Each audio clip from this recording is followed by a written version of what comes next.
बच्चों अब हम देखते हैं क्लास 10th का chapter first exercise 1.4 question number first and second. First and second क्यों लिखा है मैं आपको बता रहा हूँ। यहाँ पर 10 क्वेश्चंस हैं। 10 क्वेश्चंस में आपको विदाउट एक्चुअल डिवीजन, बिना एक्चुअली डिवाइड किए हुए आपको बताना है कि कौन सा नंबर टर्मिनेटिंग डेसिमल एक्सपांशन देगा और कौन सा rational number terminating decimal expansion नहीं देगा। Means which one is terminating number and terminating decimal number and which one is non terminating repeating decimal number। तो यहाँ हमें विदाउट डिवाइड किए हुए, मतलब विदाउट एक्चुअल डिवीजन। फिर सेकंड क्वेश्चन है कि अगर टर्मिनेटिंग अगर कोई डेसिमल एक्सपांशन मिलता है तो मुझे बताना है कि वो नंबर्स क्या होगा। ठीक है, वो डेसिमल नंबर क्या होगा। तो हम यहाँ पर वो दोनों क्वेश्चन को इसमें साथ में कवर करेंगे। जैसे फर्स्ट क्वेश्चन है, फर्स्ट क्वेश्चन है इसके अंदर 13/3125। ओके, 3125 हमने लिखा। सबसे पहले तो हमें इसके फैक्टर्स करने हैं 3125 के। तो ये 5 से डिविजिबल होगा। पहले हम देखते हैं 3 से हो रहा है क्या। तो 3 4 4 5 5 10, तो 10 से है तो यहाँ पर 3 से तो नहीं होगा, सीधे हम 5 से करते हैं। 5 6 जा 30, 5 2 जा एंड 5 5 जा। ठीक है, फिर 5 1 जा तो 125 टाइम्स होगा।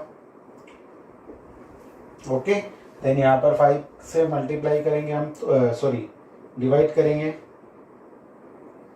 तो इस टाइप का कुछ डेसिमल एक्सपांशन मिलेगा आपको।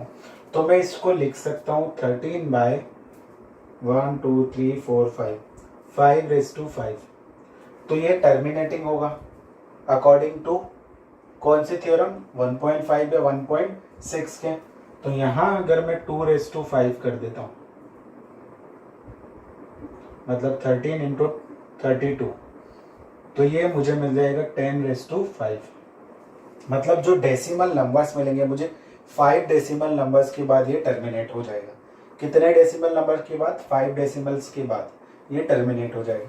अब वो नंबर्स भी मुझे अगर फाइंड आउट करने, तो 13 2 जा 26 कैरी 2, 13 3 जा 39 एंड 41/50। अब अगर मुझे इसे लिखना है तो दैट इज 0.00416, ये मुझे आंसर मिलेगा। ठीक है ना। तो ये कैसा होगा, टर्मिनेटिंग डेसिमल नंबर होगा। ठीक है, तो मुझे पता चल गया कि बिना एक्चुअली डिवाइड किए, मैंने एक्चुअली डिवाइड ही नहीं किया और मुझे आंसर भी मिल गया। ठीक है ना। तो बाकी सब क्वेश्चन में भी हमें यही करना है। जैसे हम देखेंगे नेक्स्ट क्वेश्चन, क्वेश्चन नंबर 2 17/8। तो 17/8 के अगर मैं फैक्टर्स करूंगा तो 2⁵3 टर्मिनेटिंग होगा। यहाँ पर मैं 5 से मल्टीप्लाई कर दूंगा तो 17 इंटू 125 डिवाइडेड बाई 10⁵3। ठीक है, तो 10⁵3 करूंगा अगर मैं इसको, तो कितना होगा, 17 5 जा कितना होता है 85 कैरी 8, 17 2 जा 34, 34 एंड 8 42 कैरी 4, 17 1 जा 17 एंड 4 21।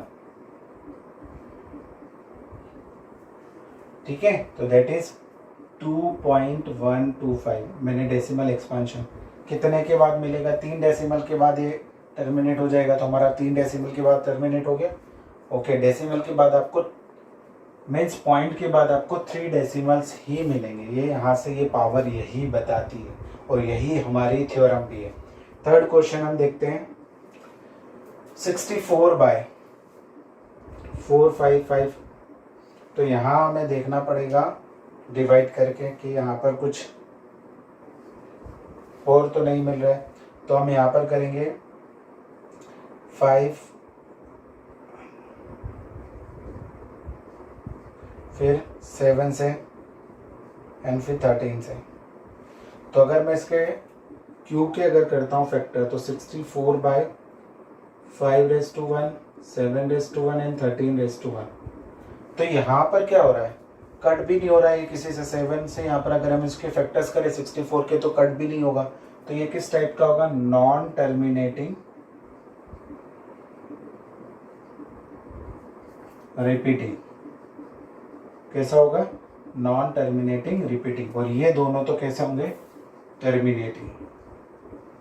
मैंने आपको बता भी दिया टर्मिनेट हो भी रहे आंसर भी, क्योंकि सेकंड में जो टर्मिनेट हो रहे हैं उनके आंसर भी हमें फाइंड आउट करने हैं। सेकंड क्वेश्चन भी हम साथ साथ में करते जा रहे हैं। देन फोर्थ क्वेश्चन है 1600। तो 1600 के अगर हम फैक्टर्स देखें तो 1600 में से मैं 16 को अलग कर देता हूँ एंड 100 को अलग कर देता हूँ, ठीक है ना। तो यहाँ पर 16 के क्या फैक्टर्स होंगे, 2⁴। फिर 100 के क्या फैक्टर होंगे बताओ, 10 × 10 मीन्स 2⁵2 एंड 5⁵2, ये फैक्टर होंगे। तो अगर हम इसको कन्वर्ट करें 15, 2⁶ एंड 5⁵2, अब यहाँ पर 5 की कितनी पावर कम हो रही है, 4। तो यहाँ पर हम 5 की पावर 4 से मल्टीप्लाई कर देंगे। तो 15 × 5⁴ कितना होता है, 5, 25, 125 एंड 625। देन यहाँ पर हो जाएगा 2⁶ एंड 5⁶, ठीक है। तो ये हो जाएगा 10⁶। 15 5 75 कैरी 7, 15 2 30 एंड 37 कैरी 3, 15 6 90 एंड 93। तो यहाँ पर हो गया, तो 9 3 7 5 1 2 3 4 5 6, ठीक है। तो 6 मिलने चाहिए, 0.009375, ये आपको 6 डेसिमल मिल गए, ठीक है। यहां से हम इस टाइप से फाइंड आउट कर सकते हैं। ये 1600 का था। अब हम देखते हैं नेक्स्ट 5th क्वेश्चन को। तो ये भी एक टर्मिनेटिंग डेसिमल एक्सपांशन होगा, 4th भी। अब हम देखते हैं 5th क्वेश्चन में हम देखेंगे, 5th क्वेश्चन है 29/243, तो दैट इज 29/7⁻3। ये 7 की क्या है, क्यूब है, 7 का क्यूब होगा, 749 एंड 243। आई थिंक 243 ही होगा या 343,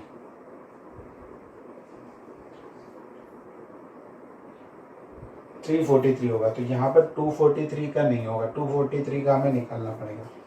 आई थिंक ये 3 की पावर होगा, 3 8 3⁵5 होगा ये, 3⁵5, ओके। तो ये भी कैसा होगा, नॉन टर्मिनेटिंग रिपीटिंग, ओके। क्योंकि हमें यहाँ पर 2 की पावर और 5 की पावर नहीं मिल रही है।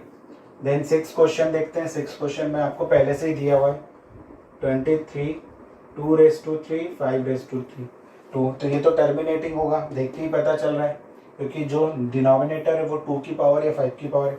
यहाँ पर एक कम पड़ रहा है, तो 23 × 5, ये हो जाएगा 2⁵3, 5⁵3।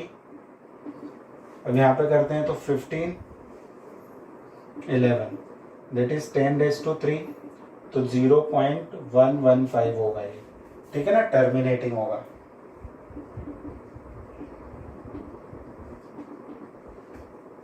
बहुत इजी है, अगर आपको समझ में आ गया तो बहुत ही इजी है वाला क्वेश्चन। देन 7th होगा 129, 2⁵2, 5⁵7 एंड 7⁵5, तो that is non terminating, because Q is a factor of 7, 2 and 5। आपको यहाँ पर लिखना है कि बिकॉज Q किसका फैक्टर है, 2 और 2 power of 2 other then power of 2 and 5, ठीक है ना। यहाँ पर जो Q किसका फैक्टर है, power of 2 other than the power of 2, there is a 3 factors और मोर देन 3 फैक्टर्स, मतलब यहाँ पर 3 फैक्टर्स हैं।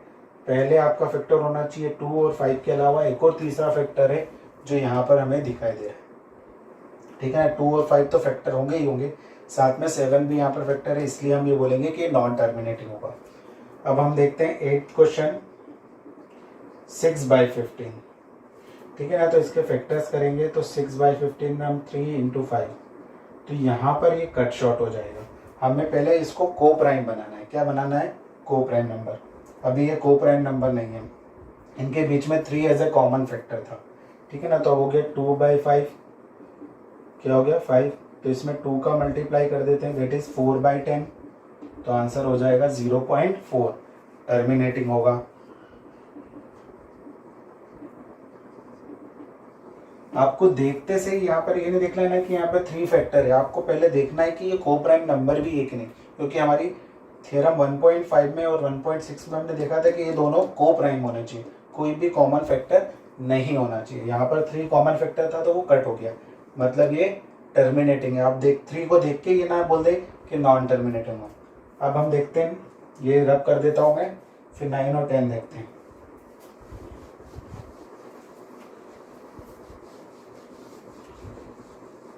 तो 9 होगा हमारा, 9 नंबर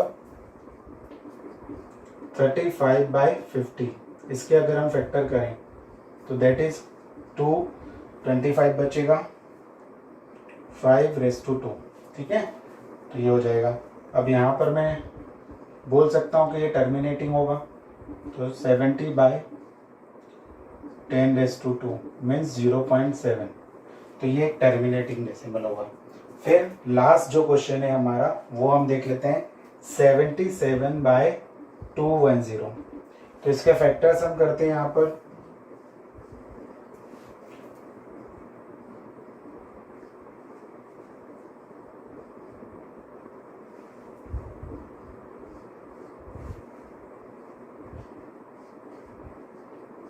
तो यहाँ अगर मैं इसके फैक्टर्स अगर फाइंड आउट करता हूँ तो ठीक है, तो 2 × 3 × 5 × 7, तो 7 से यहाँ पर कट हो गया 11, पहले आपको इसको को प्राइम बनाना है, तो 2 × 3 × 5, तो 5 और 2 तो मिल रहा है, बट यहाँ पर क्या मिल रहा है? 3 मिल रहा है, जिसने हमारा काम खत्म, तो ये नॉन टर्मिनेटिंग हो जाएगा, that is non terminating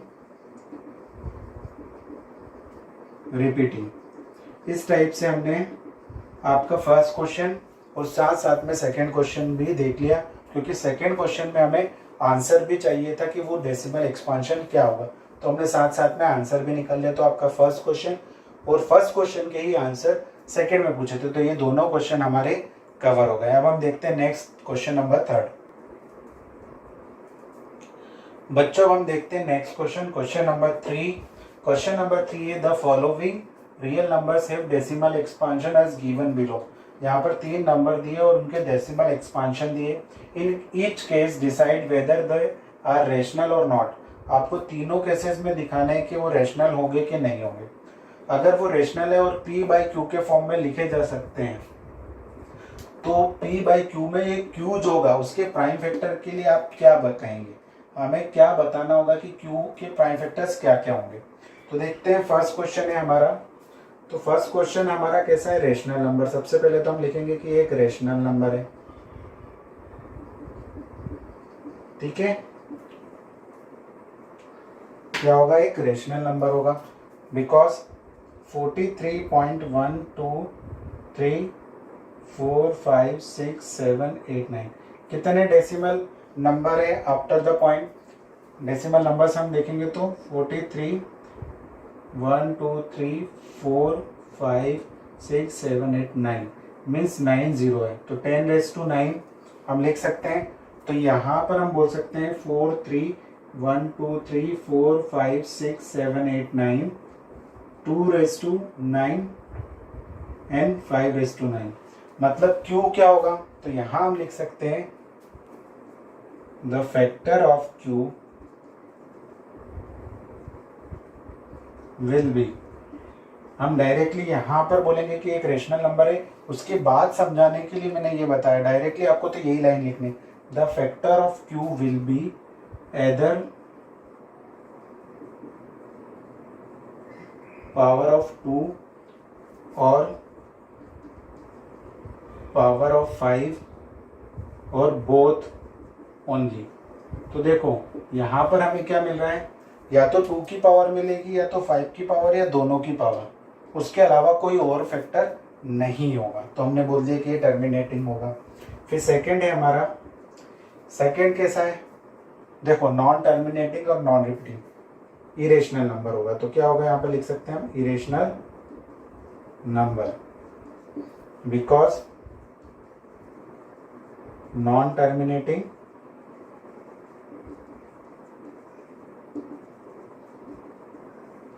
and non repeating. तो जब भी नॉन टर्मिनेटिंग और नॉन रिपीटिंग नंबर्स होते हैं हम उनको इरेशनल नंबर बोलते हैं। तो सेकेंड भी हमारा सोल्व हो गया। अब थर्ड वाला देखते हैं हम, तो ये आप नोट डाउन कर लीजिए। थर्ड वाले में जो थर्ड वाला क्वेश्चन है हमारा, दैट इज रेशनल नंबर तो है 43.1234567, बट कैसा है, रेशनल तो है but it is non terminating और रिपीटिंग, एंड आएगा और नहीं आएगा रिपीटिंग, ठीक है ना। तो यहां पर हम क्या बोल सकते हैं, क्यू के लिए क्या बोल सकते हैं कि क्यू विल बी क्या है, यहां पर अगर हम इसको P बाई क्यू के फॉर्म में लिखते हैं,